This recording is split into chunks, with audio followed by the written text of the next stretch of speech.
Good afternoon, everyone. On behalf of Columbia University and the School of Professional Studies, it is an honor to welcome you all to this multidisciplinary panel conversation titled Future Proof: Embracing the Generational Wave. My name is Philip Hecker. I'm a member of the Wealth Management Programs Advisory Council, and I'll be your moderator today.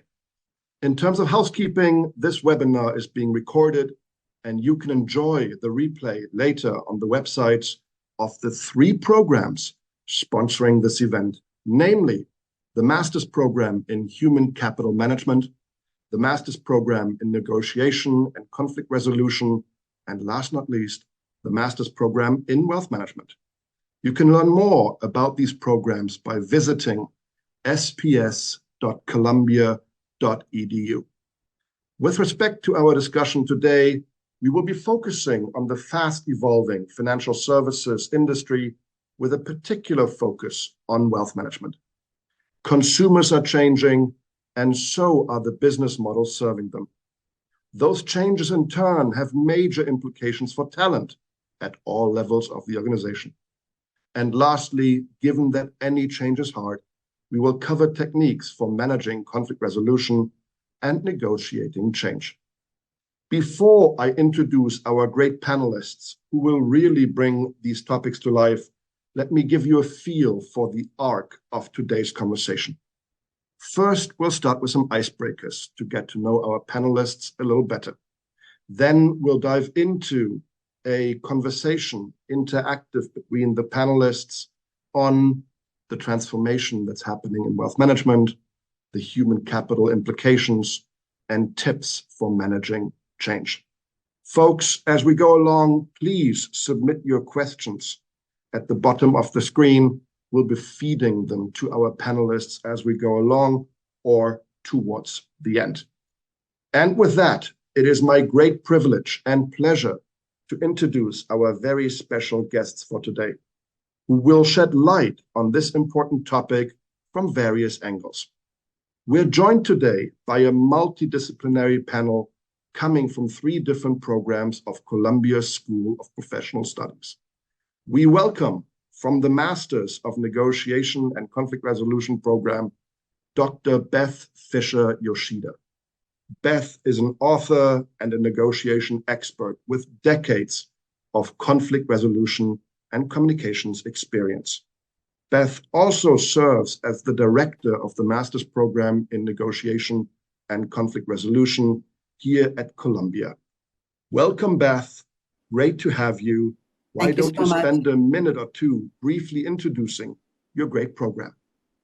Thank you so much. Yes, so we have students who are from a variety of backgrounds, including some in the financial industry, some of them in human resource management, and so on. Some are interested in negotiations, some conflict resolution, some peace building, and we try to meet the needs of that diverse population.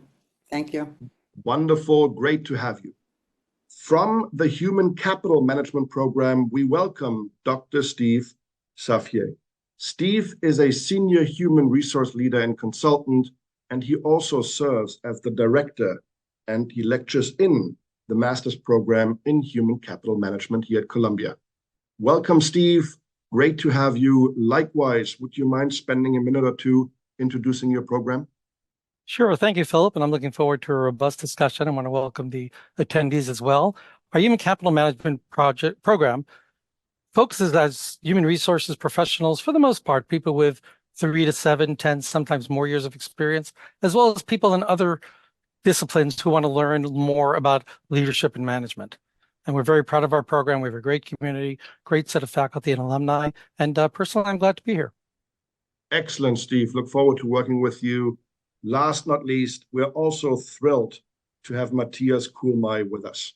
Matthias is the Chief Development Officer at Hightower, a leading nationwide RIA, and he's also a senior lecturer here at Columbia in the Wealth Management Program, where he teaches our Disruption in Wealth Management class.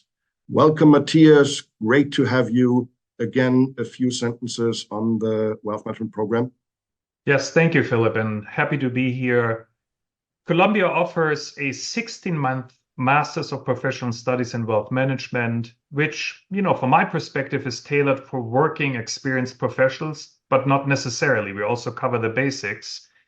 And this mainly online asynchronous program features insights, and this is, I think, the really valuable part from a faculty of really extensive real-world experience professionals. It's fun to be in.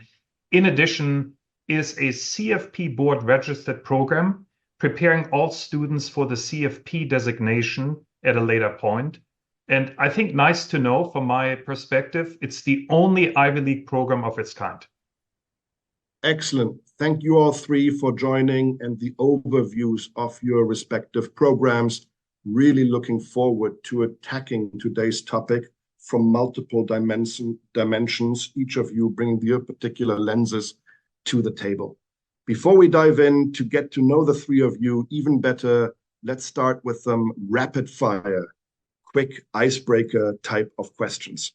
Perhaps we stay in the order of Beth, Steve, and Matthias for now.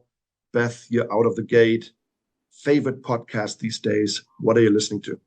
I'm listening to two. One, of course, The Negotiators, where famous people around the world who've negotiated some big things talk. And then the other one is Smartless for a little bit of humor, but different insights. Excellent. Steve? I have still not gotten into podcasts. I'm a reader. And what I read about are two very different kinds of subjects. I like World War II history, and I'm very fascinated in TV sitcom writing, not because I want to be a writer, but because I love understanding and trying to understand the interaction of the team members who have to work on the spot under pressure to produce a television show. Favorite World War II book, just to put you on the spot? I really, an overall history of World War II. I can't tell you titles. I read about a book a week. Excellent. Matthias? I also shuffle around, but podcast for years I have listened to Econ Talk, and it sounds more boring than the title or the title promises. It's a wonderful account of history, economics, society, and so on. And as Steve, I'm a reader, and as you look at history, a reread for me these days is Only Yesterday, which is an informal history of the 1920s. And it was written by a journalist back then, which makes it today a wonderful history book that was never written as a history book. The parallels are astonishing, I can tell you that, and a bit scary. So good read or a reread in my case. Some great tips, some great inspiration. Real quick, Beth again, favorite music album ever? That's a really hard one. Right now, my favorite one is Bob Marley Exodus, but forever, I change every week, every month, every day.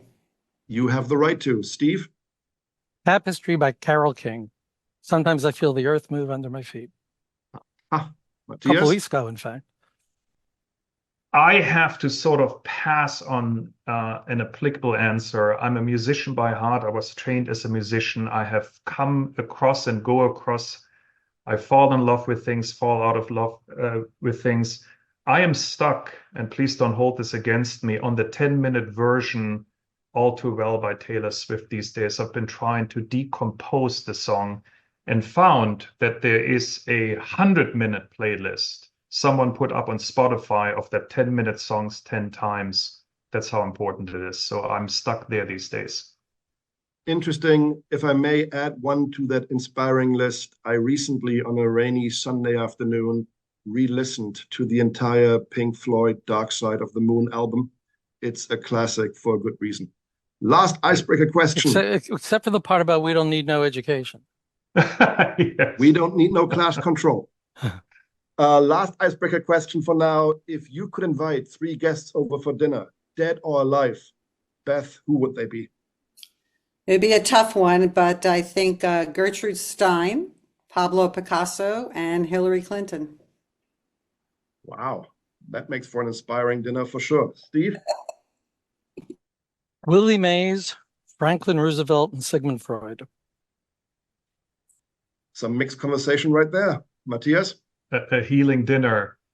I gave you this answer before, Philip, but I stick to my roots. My grandfather, Paul, who died when my father was very young, My great-grandmother, same tragedy. So I want to sort of compile the family history. I would love to hear from them. And then I would bring along an older version of myself. I have much to learn, and that could be an interesting mess in the space-time continuum, right? Back to the future. Re-stimulating dinner conversations for sure. After getting to know the three of you just a little bit better, let's now dive in. We'll have basically three big rounds of conversation around the transformation that's happening, the human capital implications, and then ways to navigate that all-important change. When it comes to transformation in financial services, in wealth management, Matthias, let's perhaps start with you. There's talk of a consumer revolution that's going on right now. Could you bring that to life for us all? Yeah, Philip, let me start out maybe with a rather obvious statement.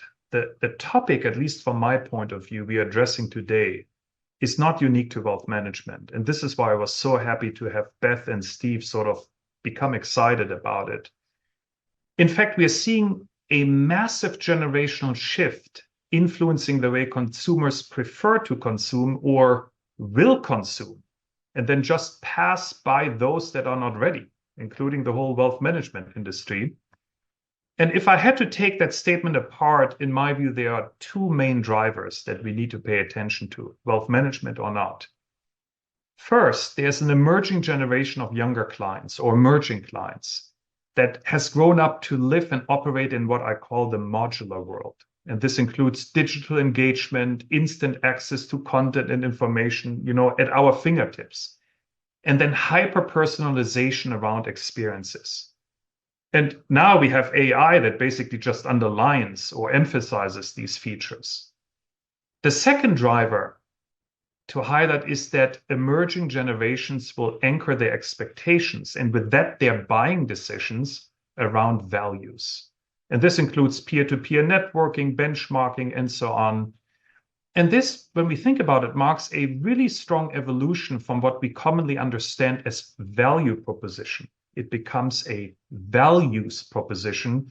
And I always tell the students, consumers will come and say, hey, tell me what you stand for, and I will tell you if I can be with you. So in early summary, Philip, there is the rise of the digital natives. It's just a generational shift. And number two, they're seeking values and experiences over simple value-based buying decisions. I think that marks the basis for a revolution rather than an evolution. I want to add one more point, because we can go back and say, well, that's just an evolution. Who cares? I took time and compared sort of these conditions to what we have seen over and over in other industries. And that's an interesting part. I gave it away. I come from the music industry originally. And when we go back to the 90s, Napster emerged. It was a music file sharing platform, and consumers cared very little that the company was basically enabling copyright infringement, right? No one cared. In the first year, the application was downloaded more than 20 million times. And it is important to understand, I'll bring it back to wealth management. At the core of Napster's technology was the idea of digital peer-to-peer sharing, a communal approach. So what I said, sort of the condition is, and at the same time, this revolutionary platform, hard word to say, met a market that had endured an overbearing industry. And look, wealth management at times is challenged among younger clients. They cannot really connect with us from a values basis. So it made the breeding ground for a perfect revolution. The music industry was blown away. In fact, anecdotally, it's almost a joke. At one point during this downfall of the music industry, executives demanded to shut down the internet altogether because they wanted to stop Napster. And it took the industry 20 plus years, the global recording or music industry, to come back to revenue levels that we had seen at their peak. And so this is not an evolution. This is a revolution, and as an industry, no matter where you are, you never want to be caught in something underprepared. Got it. Very, very interesting. Before we weave in Beth and Steve's perspective coming from different industries, let's dive just a little bit deeper into Of course. wealth management. What may that consumer revolution mean for the future of the business of wealth management? Yeah, Philip, building on sort of my idea of digital engagement and values, from my point of view, we will or must see the rise of what I call the bionic advice model. And this is sort of a curated, integrated intersection between the machine and the human. And if I take this apart very quickly, the machine, so to speak, will be the host of big data, enabling digital engagement around a values proposition.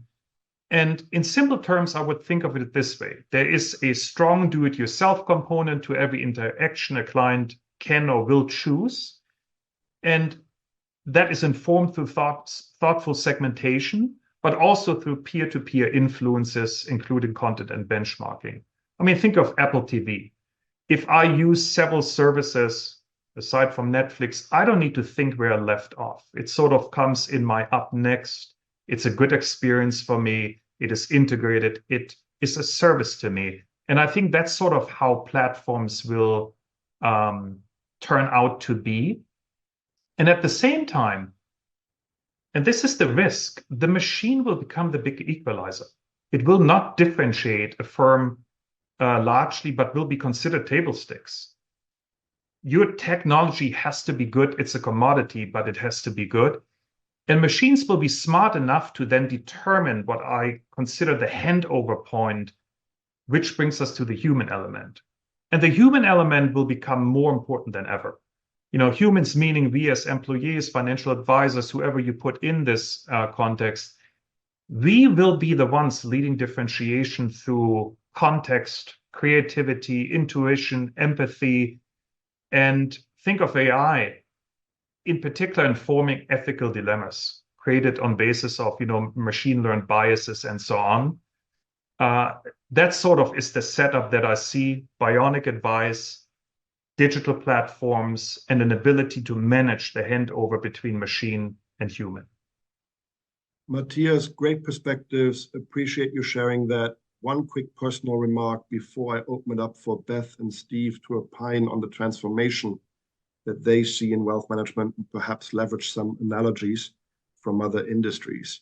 My observation would be, you talked about how consumers can be self-directed versus delegating and perhaps in the middle collaborating. That segmentation approach, I think, is well understood, adopted in many industries. In wealth management in particular, I cannot help but notice that many of us are all three forms of wealth management consumption. Meaning, when I reflect about my own financial services patterns, some tasks, some jobs to be done, I'm perfectly happy to do entirely by myself. Others, I want to delegate to an expert. Others yet, I want to collaborate on. So that segmentation approach into the three styles gets complicated by the fact that some of us are all three at different points in time. That's just an added wrinkle from my perspective to the great perspectives that you shared. Yeah. With that, Steve and Beth, before we dive deeper into the human talent implications, are there any thoughts, perspectives you want to share on Matthias' opening statements? I did. It was really interesting, and I was thinking about it's not only an application of technology, it's a whole other way of thinking. It's a whole other mindset, because younger generations now are growing up differently and consuming information differently than older generations. And so when you talk about values, I know that we've had people come through our program who also talk about meaningful philanthropy, right? And so it's a whole different way of values and shifting. And what happens is people who are more senior sometimes feel, I say more mature, more senior, feel a little bit threatened by the changes, because then they're almost like put out to pasture, so to speak, right? That maybe what they have to offer is no longer valued, speaking of values, and maybe obsolete. So there needs to be a shift in mindset and how we approach cross-generational information sharing and collaboration and so on, because so we're all thinking differently, and that needs to happen in order for us to communicate in a shared way. Otherwise, you have conflict and resistance and things like that. Yeah, and I'll build off what Matthias and Beth were talking about. I tend to think of things oftentimes as concentric circles, and we think about the industry changing just in the broadest sense. We've seen industries change before in very radical ways. Matthias talked about the music industry, but I remember, believe it or not, landlines. Calling people on the telephone with something plugged into the wall, right? And monopolistic telecommunications companies that spawn competition. Changes in the utilities industries, where all of a sudden there's competition. There's someone knocking on my door to sell me solar panels. Healthcare, right? Beth, we talked about this at a program director retreat at SPS last week with our colleagues, where, healthcare, once upon a time, you, I think, went to the hospital that was kind of closest to you and where your doctor was. But now we see healthcare organizations competing with each other and urgent care popping up and telemedicine. So that, in wealth management, as an organizational guy, I see a lot of changes that are going to happen in small shops and obviously in larger organizations. If I drill down to a more inner circle where Matthias and Beth, I think, were focused on, and I agree, I think that the changes in both the provider and the customer are going to have radical implications. And again, we see that in other industries as well. But from my perspective, we see that in HR.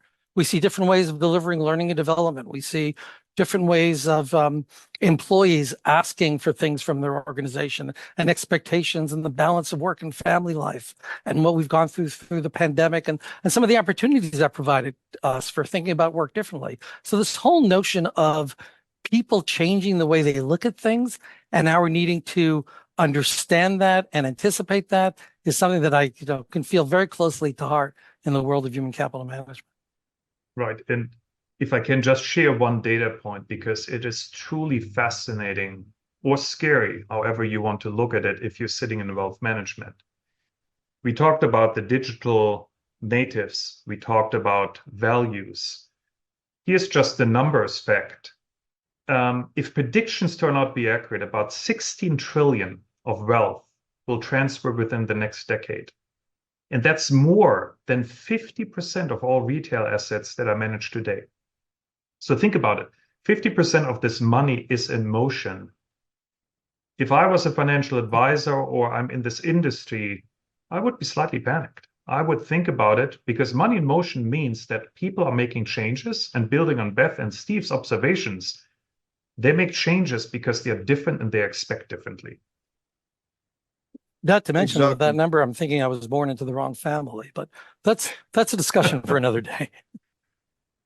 And Matthias, that also goes to the fact that many wealth advisors struggle to retain assets as assets move from G1 to G2 because of the different expectations and behaviors of the inheriting younger generations. Steve, I would love to tie back to you against the backdrop that Matthias shared, against that picture. What are the human capital? What are the talent implications? What are the skills that successful advisors need in the future from your perspective? Very good question. And Matthias and I had a conversation about that this morning, in fact, on the phone as we were prepping a little bit last minute. In terms of skills, I'd like to introduce some terminology.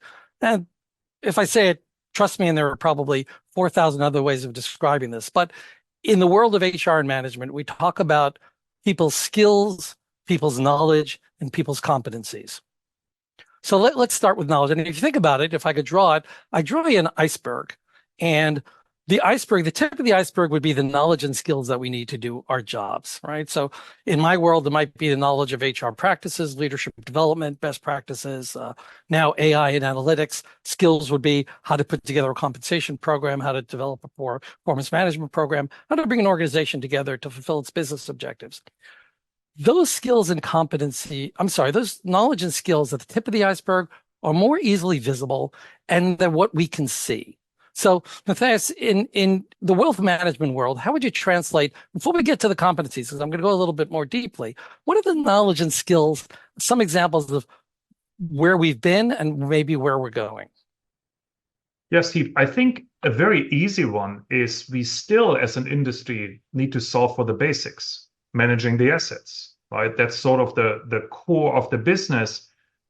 But today, there's a much needed focus on planning and helping to actualize clients' aspirations. If you think about it, it requires a very different preparedness today compared to 10, 15, or 20 years ago as a profession.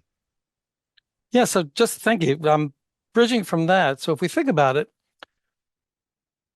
the planning is going to get more complicated. That's going to take what we call in the competency world is get below the water level in the iceberg. We call that customer service orientation. There's one thing to be reactive to a customer. It's another thing to anticipate what the customer is going to need. And it's even deeper to think about, I'm not sure, and the customer's not sure, where's the world going and how do we talk to that particular environment? So when we think about the competencies that are going to be needed with the generational change, with the changes in technology, the changes in regulation, we're looking at those competencies at a higher depth of future planning, future empathy with customers, and frankly, a word that we all talk about and we're kind of all living, agility, because we don't know the answer. So to your question, Philip, as we go deeper down the iceberg, there are going to be some levels of personal skills that are going to be needed. And this is another conversation. I'll just put it out there. Maybe Beth will want to talk about it or not. But a partner of mine, when I was in a consulting firm, used to say, you can train a turkey to climb a tree, but you're better off hiring a squirrel. And that kind of gets to the whole nature nurture. So I believe that a lot of things can be developed, yet probably we're more prone to be better at some things than others. So the question is going to be, who's going to succeed in this new world? And how do we develop people to develop the competencies we're going to need into the future against this changing environment? Beth, what'd you think of the turkey? Wondering which part of that you want to be the comment. Turkey, the squirrel? Exactly. Go for it. Whatever you like. Thanks. Yeah, I mean, I think that finding people's talents and being able to develop them and have people do what their strengths are just makes more sense because they feel more fulfilled. They're able to deliver better on what they're being asked to do, and it just works all the way around. And it's less energy and stress in being able to show up the way they intend to show up. Look, to all the animal lovers out there, good news from my perspective. And that is, I believe that wealth management will continue to be a zoo. And here's what I mean. There will be a rightful place for all different types of animals with all different types of profiles and competencies. Why? Because thank God, wealth management in the US is not a monolithic industry where only one business model and value proposition is the winning one. We see firms, large and small, under different regulatory frameworks, using different compensation approaches, having different value propositions to their clients. And I hope you all concur that diversity of choice is good for both clients and employees. Before I open up Philip, Go ahead, excuse me, Steve. do you think there's a notion though there of self-assessment? I mean, do you think it's important for people to know, maybe I'm not going to be good at everything and I'm going to need to partner with others to provide what I'm not as comfortable with? Yes and yes. And I would argue that holds equally true on the employee and the client side. Finding the right fit is just key to success. Very true. If I may make one comment on this, it goes back to a topic that Beth and I discussed early on, and this is generational succession, because it's an instrumental part in this conversation or the problem we're describing here.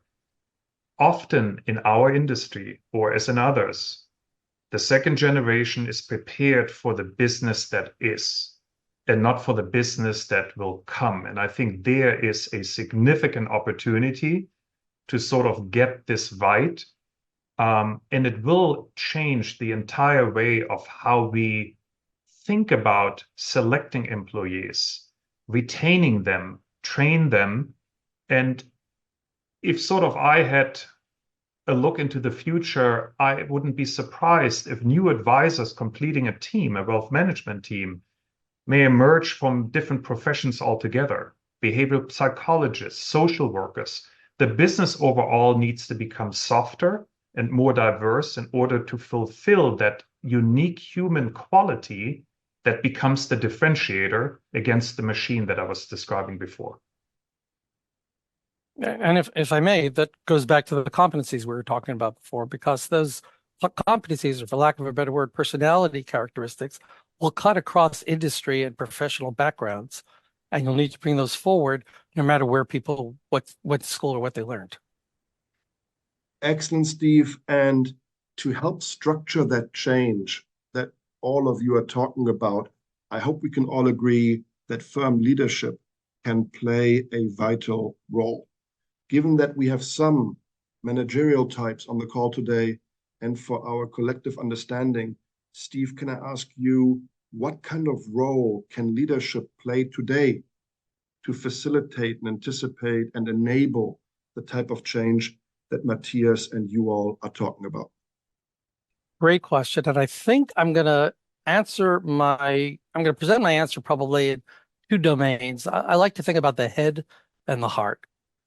So from a head perspective, and this is something that my research is in and I'm particularly interested in, there's a balance that all leaders, I think, need to struggle with in a world of change between how much structure, direction, and clarity to provide people, and how to build in the processes and, frankly, the trust to allow for empowerment and latitude. We talk a lot about this in class. So, you can't have 60,000 people showing up to a large company doing whatever they want, right? On the other hand, you can't tell each 60,000 people, thou shalt do this, thou shalt not do that. So what's that right balance? And there's a long conversation about ties into the particular business strategy. We have a paper that our students just completed about this. But so from a head perspective, leaders need to get comfortable with what their own philosophy is and what works in their business and with their people, in that balance between direction and empowerment,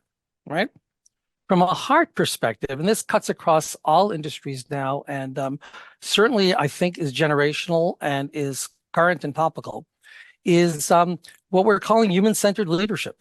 When I grew up as a young consultant, partners said jump, I jumped. Partners said jump another way, I jumped another way. I probably spent 10 years jumping, right? Now we're finding ourselves needing to be much more empathic with people, and frankly, not needing to be. It pays off. Understanding people's personal needs, understanding their context, their situation, what's going on at home. Not that we don't have work to get done. We have work to get done. But if we recognize the whole person who's coming to work, we're able, I think, to provide much better leadership. And if you think about this in this context, there's kind of a double whammy there, because we need to think about our employees, and then we need to think about what our employees are anticipating with their customers. So that whole human dimension, I think, becomes very fascinating. And then, if I may, before turning it over to someone else, speaking about agility, I'm going to go off camera for a minute because I'm running out of power in my computer. I need to plug in. So, Steve, let me buy you time by inviting Matthias and Beth to react to those comments. And perhaps, Beth, looking at you, are there some other industries? Are there some other firms that we can learn from that are starting to, travel that curve faster, perhaps, than wealth management?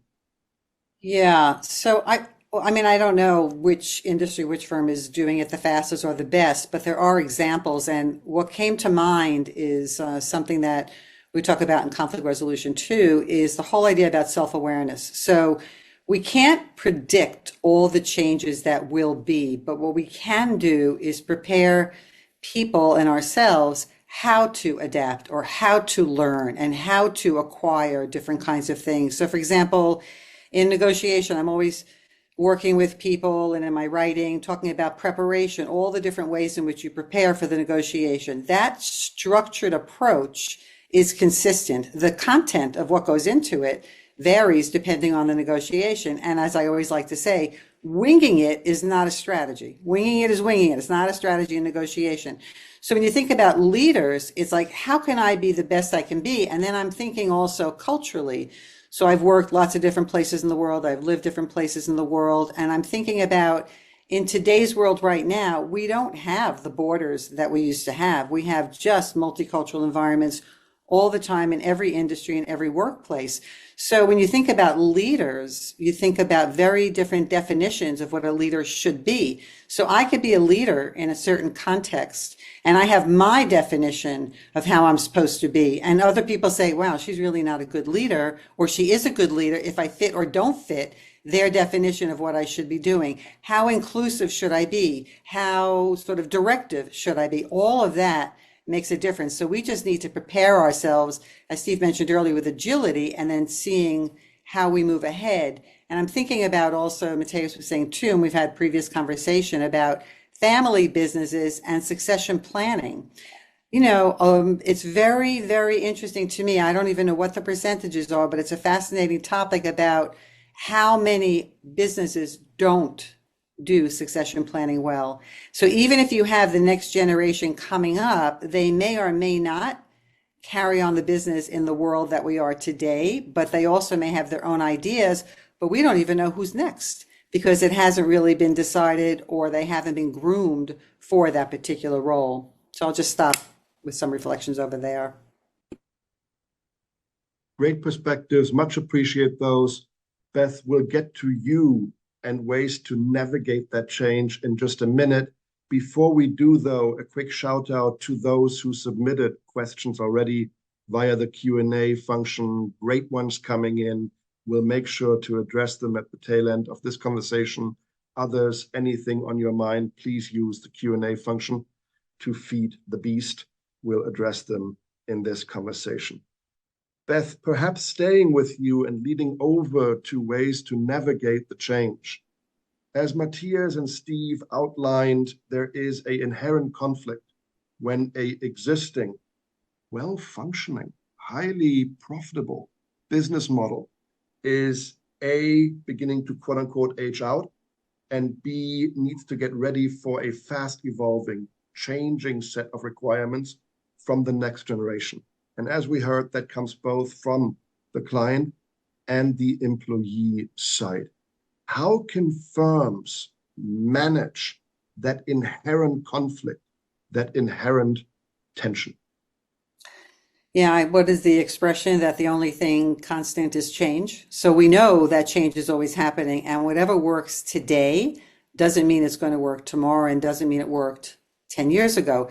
I think the rate of change is just faster and faster. So we're not changing where we have a chance to prepare for. It's constant state of flux that we're doing. So we have to be, we like to say self as instrument of change. So the best version of ourself that we can be, we bring those qualities into whatever we're doing. So in my field, we talk a lot about self-awareness, and we have to understand who we are, what's important to us, what our values are, and what our triggers are, what our strengths are, and what we're not as good at. How do we delegate? How do we direct? How do we do all those different kinds of things to make ethical decisions? Now, if I want to be inclusive, I think it's a great way to be because I need to get the input of many different people who think differently from the way I do or who think similar to me. But if I only surround myself with people who just say what I say, then that's not going to be helpful to me. But then I also need to communicate, what do I do with that information? Because sometimes there are expectations that, well, if I'm giving you my input, you're going to act on that. And it may not be. It may be that I'm taking your input to then put together with other information I have to make a decision. We always have to I look at 3 circles, talking about concentric circles: self, who am I and what am I bringing? Because I'm not bringing the same version of myself to everything, because different parts of me sort of surface more. Other, who am I in interaction with?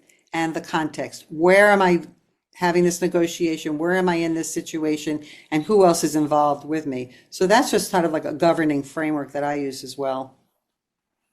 And thank you. If I can jump in just for a moment, there are a couple of times I wanted to suggest this as you were talking about the constant change and our need to kind of look at that and move. So our dean, Troy Eggers, we were at a meeting, as I referenced earlier, and I raised the turkey saying before, so now I have another saying that I'm going to quote from the dean, but get a little bit off. But this is the dean of School of Professional Studies, so a lot of master's programs and pre-college programs, a lot of students. And he said, what we need to do is get good at getting good. And that's kind of stayed with me as a mantra. It's not, what the good is. It's continually evolving ourselves. And and our organizations so that we can deal. Frankly, we can deal. If I may offer a perspective, Beth, listening to you and remembering how Steve set up his introduction, Steve, you said it's knowledge, skills, and competencies.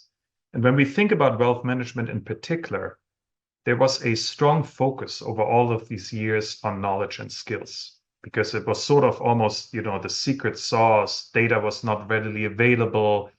It was a high barrier of entry. That all has changed.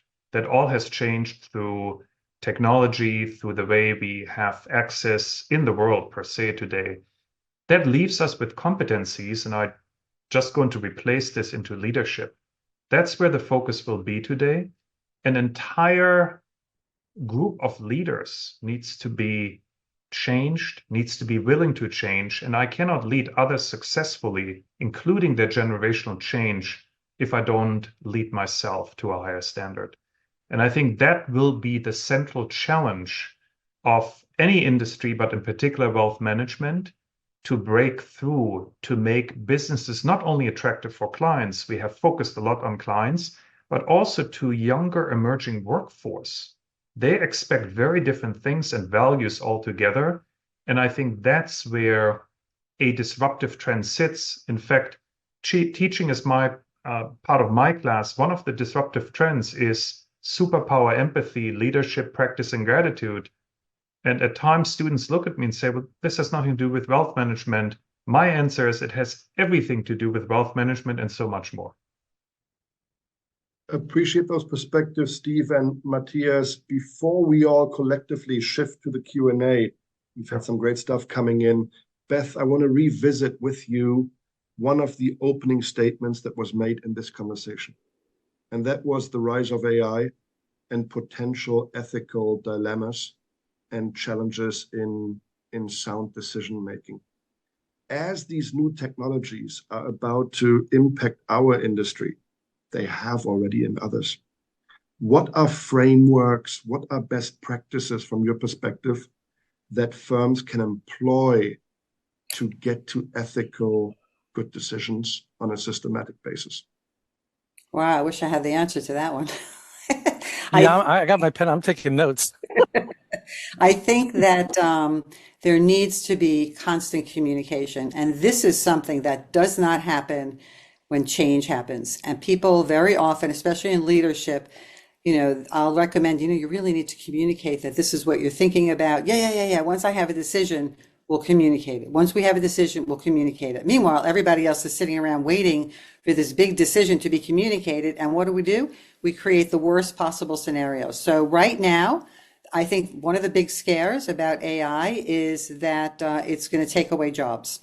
So people are getting very nervous and they're holding on and getting very protective of their information, their knowledge, and not sharing. But we say we want teamwork and we want collaboration, which goes against the grain if you're thinking, no, I have to protect what I know and my value added, otherwise I'm going to be cut. So there's a lot of misinformation, I think, just naturally, because we don't know. We don't know the extent of what's going to happen. So there needs to be constant communication, constant sourcing, and this has to be okay where people need to be comfortable and feel safe with psychological safety to have difficult conversations and to know that it's okay to feel vulnerable. We're all in it together. We don't know what's going to happen.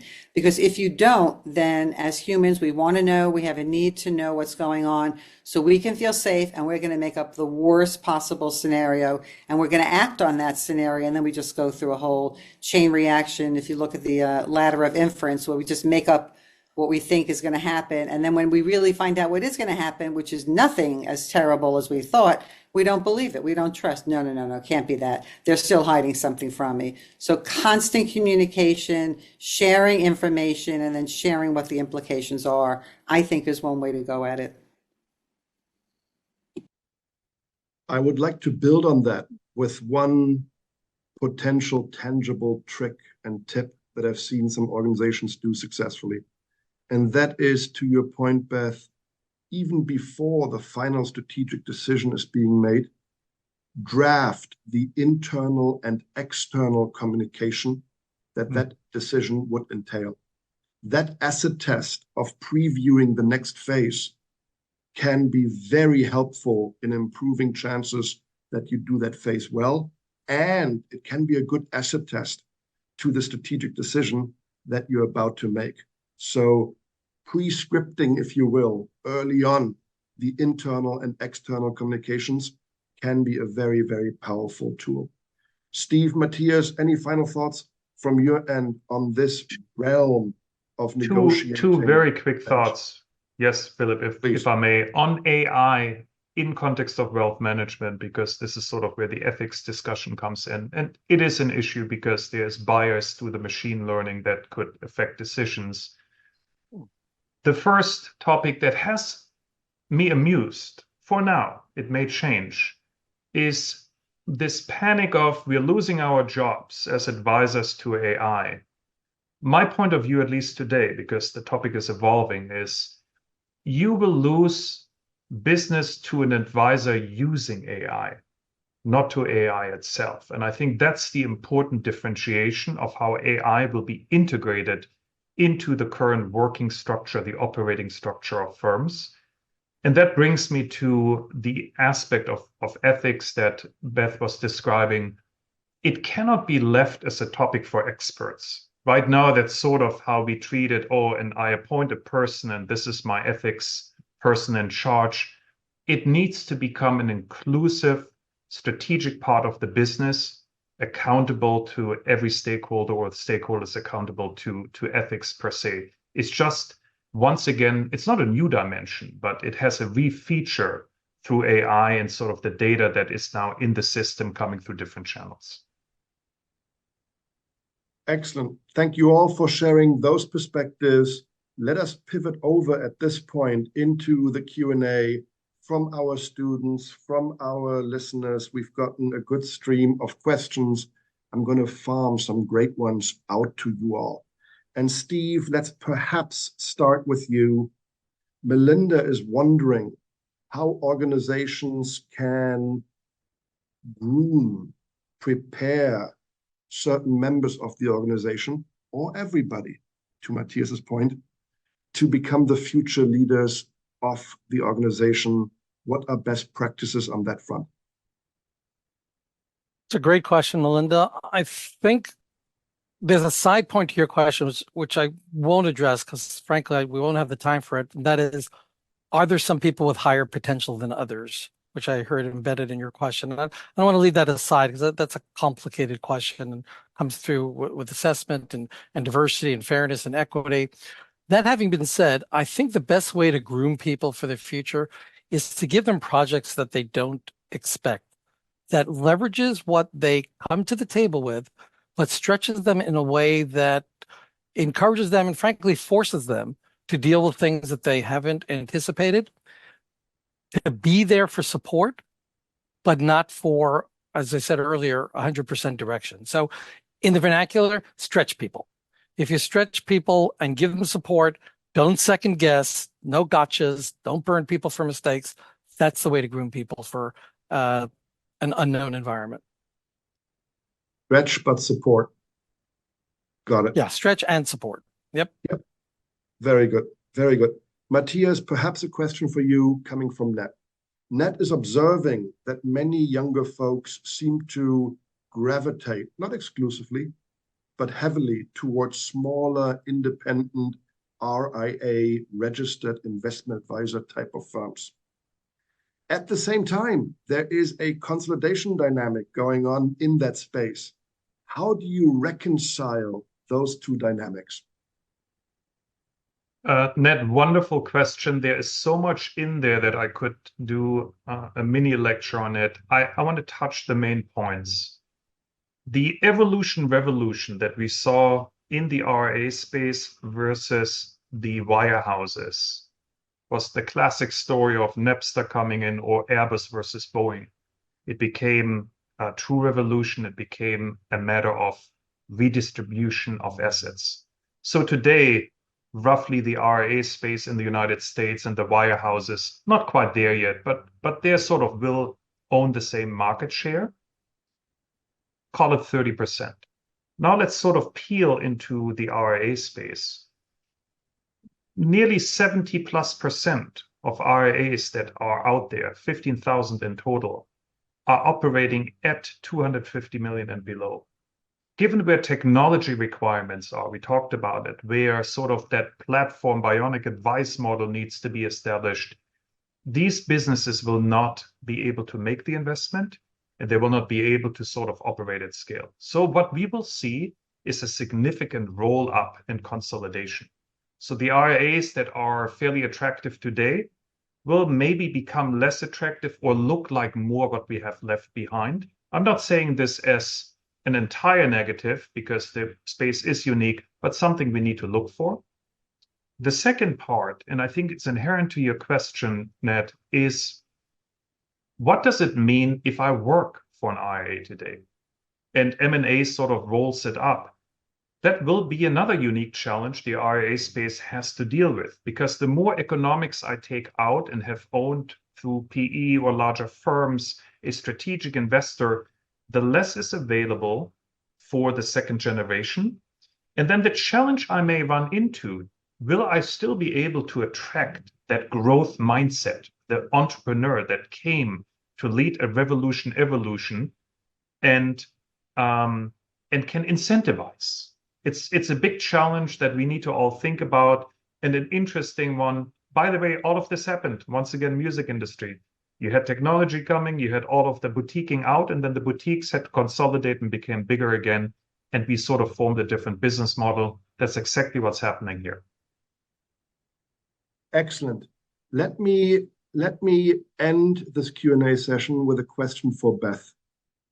A question came up, and I'm paraphrasing here. Conflict resolution, negotiation sounds to many of us like a zero-sum game, oftentimes very focused on minimizing the downside. You may sense where this is going, Beth. What are tips, suggestions, nudges from you that can perhaps help us all to reframe that downside thinking into more of a growth mindset, into more of a glass half full as opposed to empty type of attitude? As we negotiate change, what are ways to stay positive? What are tips and tricks from your perspective on that end? Well, with all this talk about music, I have a quote from the Jefferson Airplane, and it said, "No man is an island, he's a peninsula."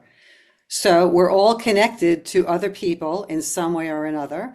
And what I would say is don't write anybody off. Don't write any organization off, because everybody has something to bring and everybody has a contribution. We may not recognize that because of our own flawed thinking. So we need to have agility. We need to have flexibility. We need to learn how to learn and learn how to identify. So very often what we tend to do is somebody says something, no, that's not going to work, or no, or we make assumptions where they're going before really hearing them out.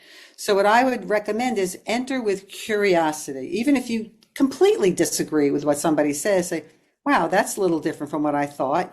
Tell me more about that. How did you get to that line of thinking? What were you imagining would happen, or something like that? I want to understand the story behind the story. I want to understand where they're coming from and how they're thinking, because you know what? I may be completely aligned with them. They're just saying it in a different way, or I'm not fully listening because maybe I have preconceived notions about where they're going and what direction. And so then I jump in before giving them a chance to explain. So it goes back to self-awareness. You have to know yourself. You have to have really good listening. Sometimes I remember I took once a hostage crisis negotiation course, and one of the most basic parts was good listening. And I kept thinking, oh no, it has to be more complicated than that. No, good listening with empathy. So you want to understand it's a mixed party, it's a big gala. What's everybody bringing? What's their contribution? And together trying to figure out a way to make that work. That would be my advice. Great advice and a wonderful way to wrap up this session. We're approaching the appointed hour. Beth, Matthias, Steve, and our audience, thank you all for spending some time with us. We hope you enjoyed and benefited from this conversation as much as we did. Again, this multidisciplinary lens that Columbia can bring to the table to tackle the big questions of the future is one of the ways we set ourselves apart and collectively get to better insights and better outcome for everybody.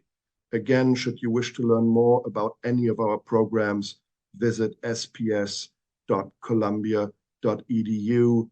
This recording will be posted on our respective websites. Thank you very much, panelists, and have a great rest of the day, everybody. Thank you, everyone. Thank you. Thank Bye-bye. you.